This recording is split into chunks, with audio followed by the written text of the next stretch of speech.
बिस्मिल्लाहिर्रहमानिर्रहीम। अस्सलामु अलैकुम स्टूडेंट्स। रब्बि ज़िदनी इल्मा रब्बि इश्रह ली सदरी व यस्सिर ली अमरी वहलुल उक़दतम मिन लिसानी यफ़क़हू क़ौली। स्टूडेंट्स, हम फाइनेंशियल अकाउंटिंग 2 के सब्जेक्ट्स को पढ़ रहे हैं और उसके अंदर आज हम जिस टॉपिक के ऊपर बात करने जा रहे हैं और बात कर रहे थे, हमने पिछले पार्ट के अंदर भी इसी के ऊपर बात की हमने, वो था preparation and presentation of cash flow statement. ठीक है, लास्ट इसका जो पार्ट हमने जिसके अंदर डिस्कस किया थी लेक्चर की जो कंटिन्यूशन में, उसके अंदर हमने एक ब्रीफ इंट्रोडक्शन लिया हमने कैश फ्लो स्टेटमेंट का। ठीक है, और कैश फ्लो स्टेटमेंट को समझने के लिए हमने कुछ उसकी जो रिलेवेंट चीज़ें थी उनको हमने अंडरस्टैंड किया कि वो उनका कैश फ्लो स्टेटमेंट के साथ क्या ताल्लुक है और ये किस तरीके से बिजनेस के अंदर उनका क्या अमल दखल होता है। ठीक है, और जिन चीज़ों को हमने डिस्कस किया था उसके अंदर जो सबसे पहली चीज़ जो हमने डिस्कस की थी वो थी बिजनेस एक्टिविटीज़। ठीक है, और बिजनेस एक्टिविटीज़ के अंदर क्या चीज़ हमने डिस्कस की थी? हमने 3 एक्टिविटीज़ को डिस्कस किया था, जिसके अंदर थी एक आपकी फाइनेंसिंग एक्टिविटी, दूसरे नंबर पर इन्वेस्टिंग एक्टिविटी और तीसरे नंबर पर ऑपरेटिंग एक्टिविटीज़ को हमने डिस्कस किया। ठीक है, सेकंड नंबर पर हमने जिस चीज़ को डिस्कस किया था वो था what are the basic financial statements. जो बेसिक फाइनेंशियल स्टेटमेंट्स हैं, मेन फाइनेंशियल स्टेटमेंट्स जो होती हैं वो कौन सी होती हैं, उनके हवाले से हमने डिस्कस किया था। और इसके अंदर हमने 4 स्टेटमेंट्स को, जो मेन स्टेटमेंट्स हैं, उनको हमने डिस्कस किया था। एक थी आपकी बैलेंस शीट, दूसरी थी आपकी इनकम स्टेटमेंट, तीसरी आपकी जो है statement of changes in equity, या इसको आप शेयर होल्डर्स की इक्विटी भी आप कह सकते हैं। ठीक है, और चौथे नंबर पर जो चीज़ हमने उसको थोड़ा सा उसका ब्रीफ इंट्रोडक्शन लिया था वो थी आपकी कैश फ्लो स्टेटमेंट। ठीक है, अब बैलेंस शीट के हवाले से फिर हमने उसको थोड़ा सा डिटेल से डिस्कस किया, फिर हमने अकाउंटिंग इक्वेशन को भी डिस्कस किया, फिर हमने इनकम स्टेटमेंट को डिस्कस किया और उसके बाद फिर हमने साथ में शेयर होल्डर्स इक्विटी को हमने डिस्कस किया।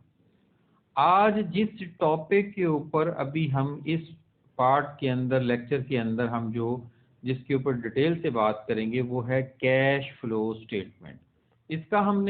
इसका जो फर्स्ट पार्ट है हमारे लेक्चर का, उसके अंदर हमने इसका ब्रीफ इंट्रोडक्शन लिया था। अभी हम उसी को आगे कंटिन्यू करेंगे और इसके ऊपर हम डिटेल से डिस्कस करेंगे कि ये कैश फ्लो स्टेटमेंट होती क्या है और इसको किस तरीके से प्रिपेयर किया जाता है और इसकी प्रेजेंटेशन कैसे होती है। ठीक है, और इसके अंदर कौन कौन सी चीज़ें जो है एक्टिविटीज़ या किन फाइनेंशियल मैटर्स को हम डिस्कस करते हैं वो हम कैश फ्लो स्टेटमेंट के अंदर डिस्कस करते हैं। ठीक है, क्लासिफिकेशन ऑफ कैश फ्लोज। ठीक है, कैश फ्लो क्या है और उसकी क्लासिफिकेशन क्या है। हमने जो लास्ट अपना जो फर्स्ट पार्ट इस लेक्चर का था उसके अंदर हमने 3 बिजनेस एक्टिविटीज़ को डिस्कस किया था, 3 तरह की। ठीक है, एक थी आपकी फाइनेंसिंग एक्टिविटी, दूसरी आपकी इन्वेस्टिंग एक्टिविटी और तीसरे नंबर पर आपकी थी ऑपरेशनल एक्टिविटी। अब ये 3 एक्टिविटीज़ जो हैं ये ऐसी हैं कि जिनके हवाले से आपके कैश का फ्लो होता है। अब ये फ्लो या तो इनवर्ड हो सकता है।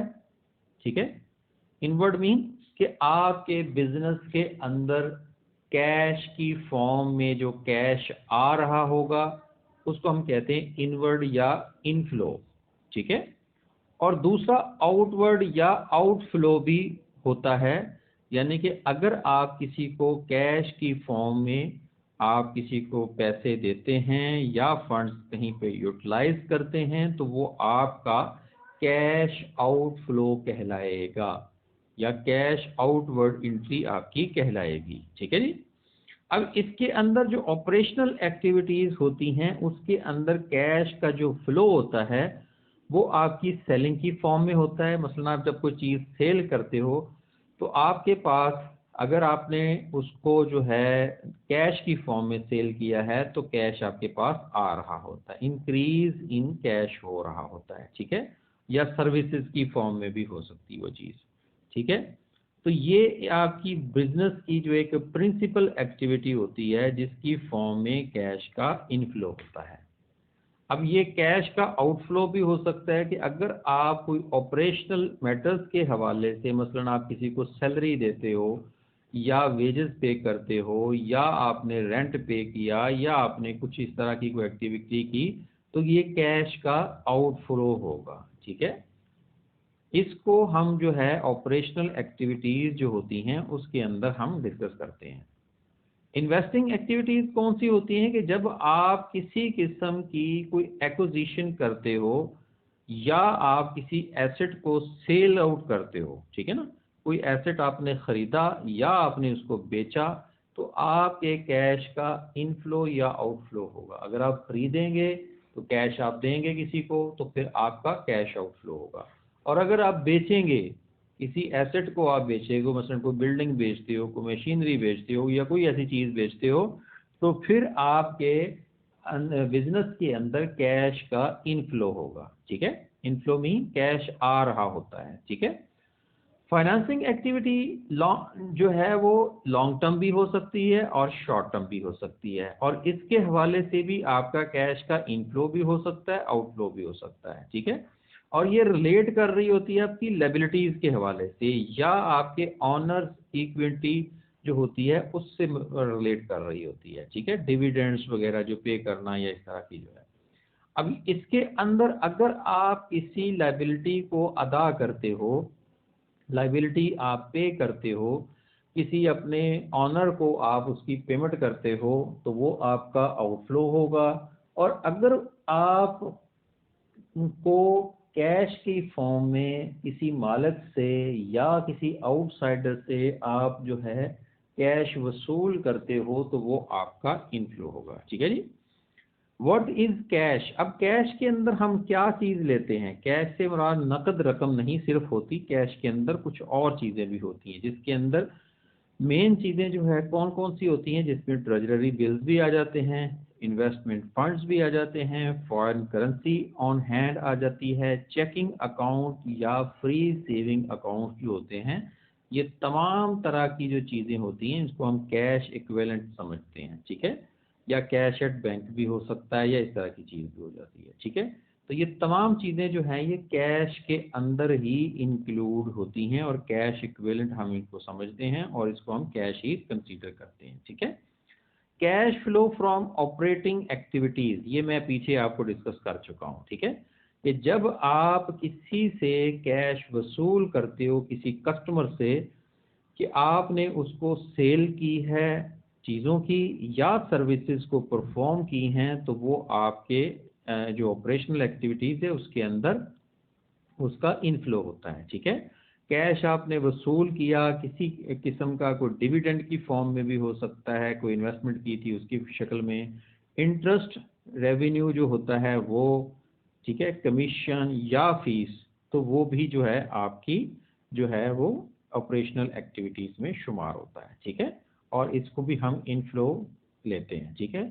और अगर आपने कैश की पेमेंट की है, जो मैंने अभी आपको पीछे भी बताया कि किसी एम्प्लॉय को या सप्लायर को, कॉन्ट्रैक्टर को पेमेंट की है, वो कोई भी पेमेंट हो सकती है, वो सैलरी हो सकती है, वो किसी उसके बिल की पेमेंट हो सकती है, ठीक है। तो वो आपकी जो है वो आउटफ्लो कहलाएगा, ठीक है। इन्वेस्टमेंट एक्टिविटीज़ जो हम पीछे डिस्कस कर चुके हैं कि अगर आप किसी किस्म का कोई एसेट अगर आप ख़रीदते हो, एक्वायर करते हो या बेचते हो, तो ठीक उसको उस चीज़ को हम जो है उसके बदले में जो आपके पास कैश आ रहा होता है या जो जा रहा होता है उसको हम कहते हैं इन्वेस्टिंग एक्टिविटीज़, ठीक है।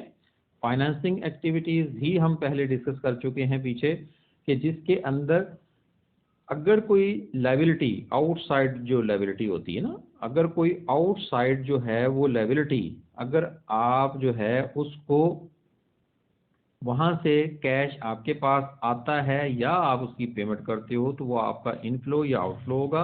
और अगर इनसाइड ठीक है ना, इनसाइड हो, यानी कि अगर मालिक जो है बिजनेस में किसी या शेयर होल्डर बिजनेस के अंदर किसी किस्म का कोई कैश देता है या लेकर जाता है, तो उसको हम कहेंगे इनफ्लो या आउटफ्लो, ठीक है ना, कैश के हवाले से फाइनेंसिंग एक्टिविटी में शुमार होता है। अब इसके अंदर शॉर्ट टर्म भी हो सकता है, इसके अंदर कोई चीज़ लॉन्ग टर्म भी हो सकती है, ठीक है। और ये तमाम चीज़ों को जो है हम यहाँ पे फाइनेंसिंग एक्टिविटीज़ में शुमार करते हैं, ठीक है। क्लासिफिकेशन ऑफ कैश इनफ्लो या आउटफ्लो को इस डायग्राम की मदद से भी समझा जा सकता है कि किसी किस्म की जो भी आपकी इनकम स्टेटमेंट के अंदर जो एक्टिविटीज़ आपकी आती हैं, जो आप इनकम स्टेटमेंट या प्रॉफिट एंड लॉस अकाउंट जो बनाते हो बिजनेस के अंदर, फाइनेंशियल अकाउंटिंग के अंदर या किसी भी अकाउंटिंग के अंदर, किसी किस्म का जो आप इनकम स्टेटमेंट या प्रॉफिट एंड लॉस अकाउंट बनाते हो, उसके अंदर तमाम तरह की जो एक्टिविटीज़ होती हैं उनकी शक्ल में अगर आप किसी को कैश पे करते हो तो वो आपका कैश आउटफ्लो कहलाएगा, ऑपरेटिंग कैश आउटफ्लो कहलाएगा। और अगर आप कैश वसूल करते हो, ठीक है, तो वो आपका कैश इनफ्लो कहलाता है, ठीक है। अब ये उसकी एग्जांपल्स हैं जो हम पीछे डिस्कस कर चुके हैं, ठीक है। इसी तरीके से इन्वेस्टिंग एक्टिविटीज़ और फाइनेंसिंग एक्टिविटीज़ ये कौन सी होती हैं? ये दोनों तरह की जो एक्टिविटीज़ हैं ये आपकी बैलेंस शीट जब हम बनाते हैं तो उसके अंदर जो है, जो एक लायबिलिटी साइड पे जो चीज़ें आती हैं, जो लायबिलिटीज साइड पे जो चीज़ें आती हैं दो तरह की, ठीक है ना, एक होती है आउटसाइड लायबिलिटी, एक होती है इनसाइड लायबिलिटी। आउटसाइड लायबिलिटी तो जो हम बाहर के लोगों के जो हमने बोरिंग की होती है या उनके हमने जो पैसे देने होते हैं, इसके अंदर कोई भी हो सकता है आउटसाइड में, ठीक है ना। तो एक होती है इनसाइड लायबिलिटी। इनसाइड से मुराद जो मालकान, जो शेयर होल्डर या जो ऑनर्स वगैरह कोई भी आपके बिजनेस के अंदर कोई इन्वेस्टमेंट करते हैं, कोई फंड्स लेके आते हैं अपने कैपिटल की शक्ल में, तो वो आपकी इनसाइड लायबिलिटी कहलाती होती, वो भी लायबिलिटी है, ठीक है। तो इस वजह से हम उसको लायबिलिटी साइड पे ही लिखते हैं। तो अब ये दोनों तरह की जो लायबिलिटीज हैं, एक इन्वेस्टिंग एक्टिविटीज और दूसरी आपकी फाइनेंसिंग एक्टिविटीज, ये तमाम को हम जो है बैलेंस शीट के अंदर नोट करते हैं। एक साइड पे एसेट्स वाली साइड पे आपकी इन्वेस्टिंग एक्टिविटीज आ जाती हैं और फाइनेंसिंग जो एक्टिविटीज हैं ये आपकी लायबिलिटी साइड पे आ जाती हैं। और दोनों की शक्ल में किसी किस्म का अगर कारोबार में कोई कैश आता है या कारोबार के अंदर कोई कैश जाएगा तो उसको हम कहेंगे इनफ्लो या आउटफ्लो, ठीक है। अब इसका फॉर्मेट क्या है? कैश फ्लो स्टेटमेंट का सादा सा फॉर्मेट है जो कि हमने इस अपने लेक्चर के फर्स्ट पार्ट के अंदर भी हमने उसको डिस्कस किया था, ठीक है। कि शुरू में कंपनी का नाम लिखा जाता है, उसके बाद स्टेटमेंट का नाम लिखा जाता है और उसके बाद पीरियड लिखा जाता है कि किस पीरियड के अंदर वो आपकी स्टेटमेंट जो है वो बनाई जा रही है, ठीक है। उसके बाद आप उसके अंदर लिखते हो कि जो ऑपरेटिंग एक्टिविटीज़ होती हैं उनके हवाले से आप वो तमाम एक्टिविटीज़ उनको यहाँ पे आप समराइज करके यहाँ पे लिखते हैं उसकी फिगर, ठीक है। और इसके जो इसकी डिटेल होती है वो इसके नोट्स ऑफ अकाउंट्स जो होते हैं उनके अंदर इस चीज़ की डिटेल होती है, ठीक है। इसी तरीके से इन्वेस्टिंग एक्टिविटीज़ को सेकंड नंबर पर लिखा जाता है और थर्ड नंबर पर हम लिखते हैं फाइनेंसिंग एक्टिविटीज़ को, ठीक है।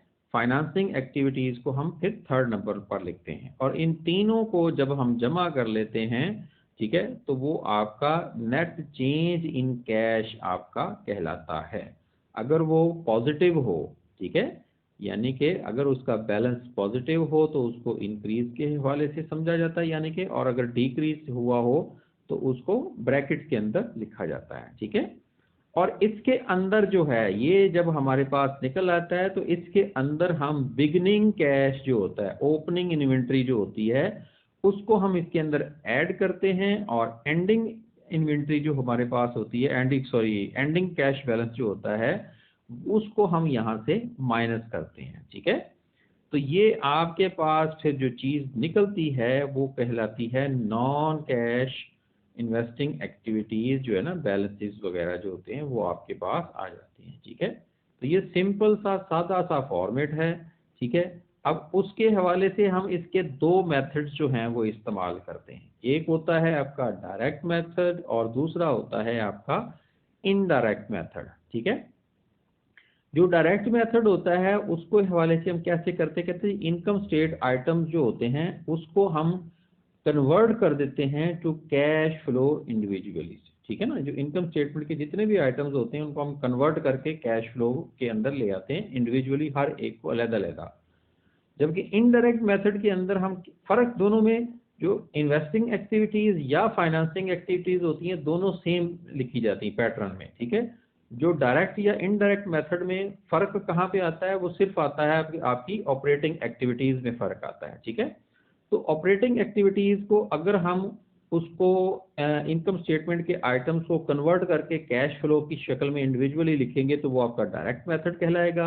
और अगर आप नेट इनकम या लॉस को एडजस्ट कर देंगे फॉर अप्रूवल्स, अप्रूवल्स कौन से होते हैं, जो उधार के खाताजात होते हैं, ठीक है ना, सच एज अकाउंट्स रिसीवेबल इसके अंदर है, बेल पेएबल होता है, या नॉन कैश जो एक्सपेंसेस होते हैं ना जैसे डेप्रिसिएशन, ये नॉन कैश है, यानी कि आप किसी को नकद रकम पे नहीं करते, ठीक है ना। तो इस तरह के जितने भी होते हैं एक्सपेंसेस उनको आप एडजस्ट करते हो, सही है ना, एडजस्ट कर देते हैं। तो और फिर उसके बाद रिकनसाइल कर देते हो अक्रूवल बेस्ड को कैश बेस्ड अकाउंटिंग के साथ में। तो इस चीज को हम, इस मेथड को हम कहते हैं इनडायरेक्ट मेथड, ठीक है। कंपैरिजन ऑफ मेथड्स के हवाले से अगर हम इसको थोड़ा सा मजीद समझना चाहें तो कैसे होता है, direct method of presentation calculate cash flows from operations by subtracting cash disbursement to supplies, ठीक है, employees, others from cash receipts from customers, ठीक है। कि डायरेक्ट मेथड के अंदर हम क्या करते हैं, किसी किस्म का जो फ्लो होता है कैश का, आउटफ्लो जो होता है डिसबर्समेंट की शक्ल में, सप्लाईज के हवाले से, एम्प्लॉयज हो गया या कोई भी ऐसी, उसको हम माइनस कर देते हैं कैश रिसीट में से। जो हमारी सेल होती है, कस्टमर्स जो होते हैं उनके हम उसमें से हम तमाम जितनी भी डिसबर्समेंट होती है उसको हम माइनस कर देते हैं, ठीक है। और जो बैलेंस होता है वो आपका एक तरह से उसको आप कन्वर्ट कर लेते हो, कैश के अंदर आ जाता है, डायरेक्ट मेथड आ जाता है, ठीक है। और इनडायरेक्ट मेथड के अंदर हम क्या करते हैं, कैलकुलेट करते हैं flow from operations bye adjusting net income for non cash जो होते हैं। ये भी हमने पीछे डिस्कस कर चुके हैं इसी को, कि जो नॉन कैश एक्सपेंसेस होते हैं, रेवेन्यूज या इस तरह की जितनी भी एडजस्टमेंट्स होती हैं उनको हम एडजस्ट करते हैं, ठीक है। अच्छा जी, अब उसके बाद only operating activities section is different between the methods, ठीक है ना। ये मैं आपसे पहले डिस्कस कर चुका हूँ कि दोनों जो मेथड्स हैं उसमें सिर्फ ऑपरेटिंग एक्टिविटीज जो होती हैं वो एक सेक्शन जो होता है ये मुख्तलिफ होता है दोनों मेथड में, चाहे इनडायरेक्ट आप बना रहे हैं चाहे डायरेक्ट में आप कर रहे हो, लेकिन इन्वेस्टिंग या फाइनेंसिंग सेक्शन जो होता है वो सेम रहता है, ठीक है। How to prepare cash flow statement, आप कैसे बनाते हो स्टेटमेंट को, तो firms could prepare their own cash flow statement directly from the cash account, ठीक है ना। कैश अकाउंट्स में से वो डायरेक्ट भी बना सकते हैं। However we need to consecutive balance sheets and the income statement that covers the period, ठीक है ना, कि आपको इसके हवाले से आपको साथ में बैलेंस शीट की जो कंपैरेटिव बैलेंस शीट होती है ना, कंसेक्टिव, मसलन आपका जो करंट ईयर का जो चल रहा होता है वो और उससे जो पिछला साल गुजरा होता है उसके हवाले से बैलेंस शीट भी और इनकम स्टेटमेंट जो होती है वो चाहिए होती है। और ये क्यों चाहिए होती है कि वहाँ पर आपने ये देखना होता है कि जो किसी भी अकाउंट को जब आप देखते हो तो वहाँ पर आप ये देखते हो कैश के हवाले से कि वो उस अकाउंट्स के अंदर कोई इजाफा हुआ है या कमी हुई है, ठीक है। अब ये इंक्रीज और डिक्रीज ही आपको बताता है कि ये इनफ्लो है या आउटफ्लो है, ठीक है। एल्जेब्रिक फॉर्मूलेशन के हवाले से सेम हमारा सादा सा है कि एसिड्स को हम इक्वल टू यही जो अकाउंटिंग इक्वेशन थी उसी को समझ लें आपने एल्जेब्रिक फॉर्मेशन में कन्वर्ट करना है, ठीक है। तो यहाँ पर ये देखें A is equal to L plus SHE, ठीक है ना, शेयर होल्डर्स इक्विटी। L से मुराद लाइबिलिटी है, A से मुराद एसेट्स है, ठीक है, इसको आप यूँ भी लिख सकते हैं। तो ये सेम चीज़ है, एसेट्स आर आइदर कैश की फॉर्म में भी हो सकते हैं, नॉन कैश भी हो सकते हैं, ठीक है। 10 रिकग्नाइजेशन हम इसकी किस तरीके से करते हैं, सी से मुराद कैश आइटम्स, नॉन कैश को आप NCA आप लिखोगे, ठीक है। तो इस तरीके से आप इसको आप बना सकते हो सादा सा, सिर्फ इसकी जो है ना वो कोई फ़र्क नहीं है, ये यही जो मेन चीज़ है वो ये चीज़ है, ठीक है। अगर आप इसको समझ जाते हैं तो ये नीचे वाला जस्ट उसकी एक्सप्लेनेशन है, ठीक है। तो इस फॉर्म में भी आप इसको लिख सकते हो। अच्छा, अब इसकी एडजस्टिंग जो इनडायरेक्ट मेथड है उसके अंदर आप क्या करते हो, एसेट्स के हवाले से, ठीक है ना, कि इसके increase in non cash assets shows that cash was spent so cash outflow, ठीक है। जो नॉन कैश एसेट्स होते हैं ना, वो अगर आपके उसके अंदर जो है कोई इजाफा हुआ है तो इसका मतलब है कि आपका कैश जो है वो उसको आपने स्पेंड किया है, यूज़ किया है, तो आपका कैश का आउटफ्लो हुआ है, आपने किसी को कैश दिया है। और अगर कमी होगी तो इसका मतलब है कि आपका कैश इनफ्लो हुआ है, जो पहले एक एसेट था उसको आपने बेच दिया तो उसके बदले में आपके पास कैश आया है। और ये लायबिलिटीज़ के हवाले से भी सेम चीज़ है जो मैंने आपको पहले भी डिस्कस कर चुका हूँ, ठीक है।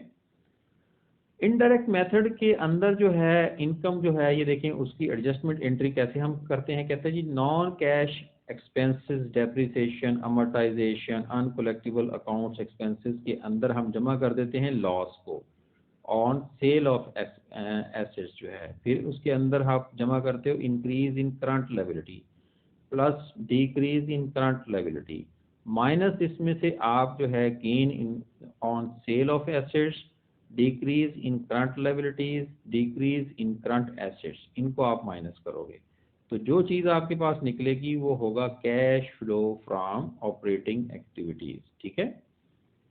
नॉन कैश एक्सपेंसेस जो हैं वो कौन कौन से हो सकते हैं जी, कहते हैं सच एज डेप्रिसिएशन इसमें होती है, इसको आप एडेड बैक कर देंगे, ठीक है ना, जमा करेंगे तो आपके पास वो जो हमने उसमें से माइनस की होती है ना, तो आपके पास कैश में इजाफा हो जाएगा, because they were deducted to मयर्स net income but did not require any cash payment.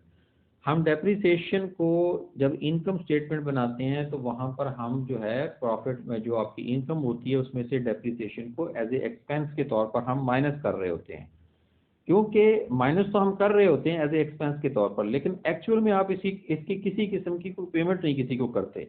तो चूंकि जब पेमेंट नहीं होती तो इसको आप फिर क्या करते हो, वापस आप इसको ऐड बैक कर देते हो, ठीक है ना, जमा करते हो आप उसके अंदर, ठीक है।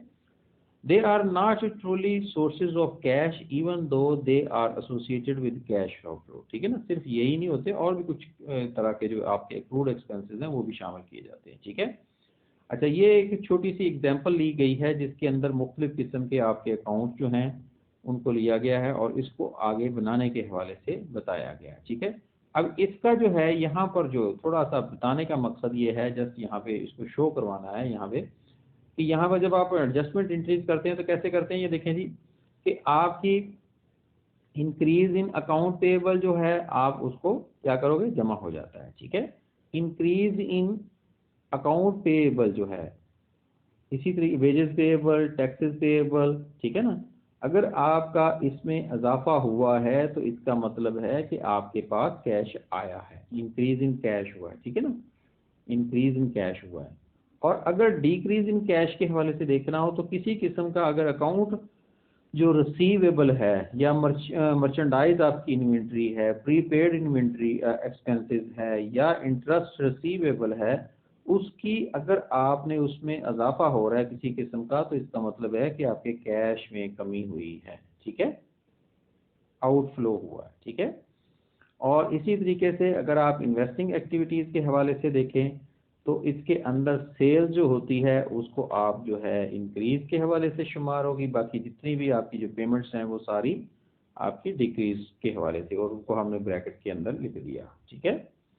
आउटफ्लो इन्वेस्टिंग एक्टिविटीज़ जो है, इन्वेस्टिंग एक्टिविटीज़ के हवाले से अगर आपने कोई किसी किस्म का कोई एसेट्स को अगर आपने बेचा है, ठीक है, कोई आपने सॉरी फाइनेंसिंग एक्टिविटीज़ के हवाले से अगर आप किसी लायबिलिटी की कोई पेमेंट करेंगे, ठीक है, तो उसके हवाले से आपकी यहाँ पर जो है ये देखें पेमेंट अगर आपने बैंक लोन किया, डिविडेंड किया तो वो माइनस हो जाएगा, डिक्रीज इन कैश हो जाएगा, ठीक है। और अगर आपके पास वो कोई पेएबल है या वो समझ लें कि आपके पास अभी पेएबल में खड़ी हुई है वो वाली लायबिलिटी, तो वो सब समझ लें आपका, या इसमें कोई इजाफा हो रहा है तो आपका कैश में इजाफा हो रहा है, ठीक है।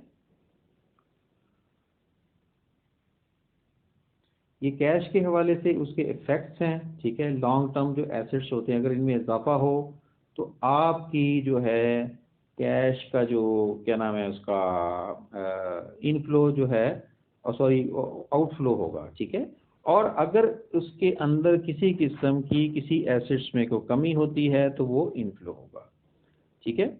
अच्छा, अब ये चीज़ है कि अगर लॉन्ग टर्म जो है आपके एसेट्स जो होते हैं ये उसकी सेल जो होती है ये किस तरीके से असरअंदाज होती है, जब आप कैश किसी भी लॉन्ग टर्म एसेट्स को जब आप बेचेंगे तो आपके पास कैश आएगा, डेप्रिसिएशन जो है वो उसमें से माइनस हो जाती है, ठीक है। और एसेट जो होता है वो आपके पास से चला जाता है, ठीक है। और गेन अगर होगी तो वो आप उसको क्रेडिट कर दोगे, और लॉस वगैरह जो होता है ना वो उसको उसके से मुतल्लिका जो है उसके अंदर एडजस्ट कर दिया जाता है, ठीक है। ये उसकी एक जनरल एंट्री हम पास करते होते हैं। और इसका इफेक्ट भी सेम वही होता है कि आप जब किसी भी एसेट को आप सेल आउट करोगे तो आपके हवाले से जो आप जब आप कैश को उसको सेल आउट करोगे तो आपके पास कैश का इनफ्लो होगा। और ये इनफ्लो कौन सा होता है, ये आपका फाइनेंस सॉरी इन्वेस्टिंग एक्टिविटीज जो होती है वो आपकी शुमार होती है, ठीक है। स्टूडेंट्स यहाँ तक अगर किसी किस्म की किसी स्टूडेंट को कोई चीज़ ना समझ आई हो तो वो डिस्कस कर सकता है। कैश फ्लो में और नेट इनकम में क्या फ़र्क होता है, net income is an approval based system होता है, ठीक है ना। कि आपकी जब आप इनकम स्टेटमेंट बनाते हो तो उसके अंदर आपका अप्रूवल बेस्ड सिस्टम होता है, उसमें ऐसी चीज़ें भी लिखी जाती हैं जो कि जिनकी आपने कैश की ना तो आपने कैश उनके बदले वसूल किया होता है और ना ही उनको कैश आपने उसके बदले में दिया होता है। वो उधार की जो एंट्रीज होती हैं, अक्रूड बेसिस, आउटस्टैंडिंग, प्रीपेड और इस तरह के जो एक्सपेंसेस होते हैं, ठीक है, उनको भी हमने उसके अंदर लिखा होता है, ठीक है। तो इस तरह की जो एक्टिविटीज होती हैं, इस तरह की जो मामलात होते हैं वो फिर इनकम स्टेटमेंट में लिखे जाते हैं। लेकिन जब हम कैश फ्लो स्टेटमेंट बनाते हैं तो उसके अंदर तमाम तरह की जो नकद एंट्रीज होती हैं उसको हम यहाँ पे लिखते हैं। मेजर जो डिफरेंस है वो यही है, बाकी इन्हीं चीज़ों की डिटेल है, ठीक है। वो आप जो है जब आप इसको थोड़ा सा टॉपिक को स्टडी करेंगे तो इंशाल्लाह आपको समझ आ जाएगा। यहाँ तक अगर किसी स्टूडेंट को कोई चीज़ नहीं क्लियर हुई तो वो मेरे से डिस्कस कर सकता है, ठीक है। अपना ख्याल रखिएगा, ध्यान से स्टडी करें, और अगर कोई किसी किस्म का कोई क्वेश्चन हो तो वो इसके कमेंट बॉक्स में जो है वो मेरे से डिस्कस कर सकते हैं। ओके जी, थैंक यू, अल्लाह हाफ़िज़।